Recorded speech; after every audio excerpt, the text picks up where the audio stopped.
Το χαμόγελο ανακούφισης στα χείλη των Ιταλών και Ισπανών αξιωματούχων μετά τη νίκη επί της Γερμανίας στην πρόσφατη Σύνοδο Κορυφής των Ευρωπαίων ηγετών δεν κράτησε πολύ.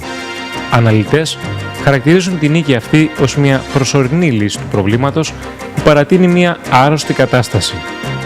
Συναντήσαμε την Μέγκαν Γκριν, επικεφαλής του Τμήματος Ευρωπαϊκών Οικονομικών του Ιδρύματος Νουριέλ Ρουμπινί, σε μια αποκλειστική συνέντευξη που μας παραχώρησε στο περιθώριο του ετήσιου συνεδρίου του Economist. Η ίδια εμφανίστηκε ιδιαίτερα απαισιόδοξη για τα αποτελέσματα της Συνόδου. I think that Italy left the EU summit claiming a victory, but really those measures benefit Spain more. How much do they benefit Spain? The idea that you can recapitalize banks directly will help Spain rather than having the bank bailouts added onto the state balance sheet.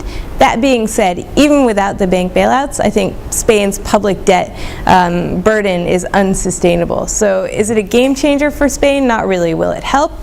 Certainly. I think it's largely a fudge. The ESM will only be recapitalizing the banks through the state in Spain up until January 1st of next year. If Spain were to default before then, do we really believe the ESM would take a hit, even if it's not senior? I don't think so. There's also the notion that the ESM and EFSF will buy debt in the primary or secondary markets. No details have been provided on that. So that could help Italy eventually, but really buying debt in the secondary markets is an extremely ineffective, inefficient way to use the funds, and they'll burn through the cash very quickly. Ultimately, they'll burn through the cash quickly if they buy debt in the primary markets as well. They also agreed a few long-term measures, and one is to set the ECB up as the Eurozone banking supervisor.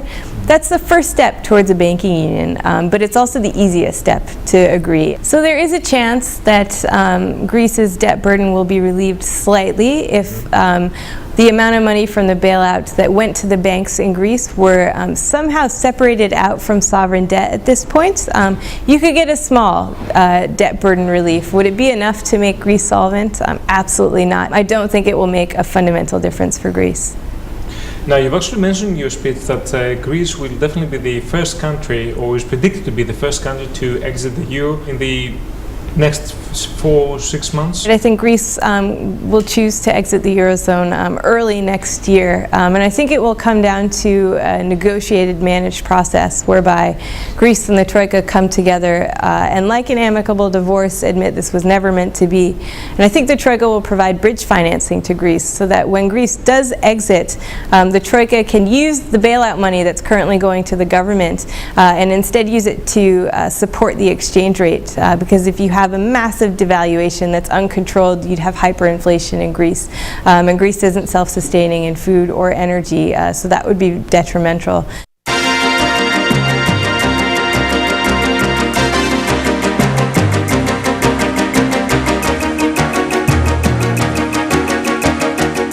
Is there any other way out for Greece, provided that it doesn't actually manage to adjust? I think there's an overwhelming probability that Greece will exit the Eurozone, an 85% probability, but the other 15% probability of Greece staying in the Eurozone would have to involve the core countries signing up to a fiscal transfer union for Greece and probably for the other smaller countries in the Eurozone as well. And if you had a fiscal transfer union for countries the size of Spain and Italy, then the core countries would end up needing bailouts themselves. Who's going to benefit from the time that they're going to buy out up to 2014? Are there any specific countries? Are there specific organizations?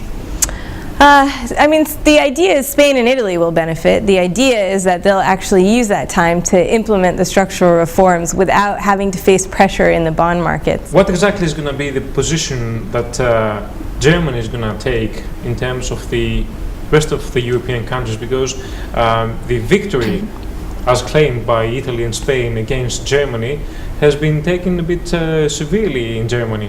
I think actually that this was a victory for Germany more than it was for Italy and Spain. So while Italy and Spain did get some concessions, you'll note that Germany hasn't actually increased any of its liabilities. It's not carrying any more credit risk. I think actually the real victory goes to Merkel from the EU summit. While she gave a few concessions, she didn't cross any of her red lines. And she did say, and this might have been the most important statement last week, despite the EU summit. She said we wouldn't see Eurobonds in her lifetime, and I think that she's setting up a very clear red line there, and I don't think we'll see her cross it.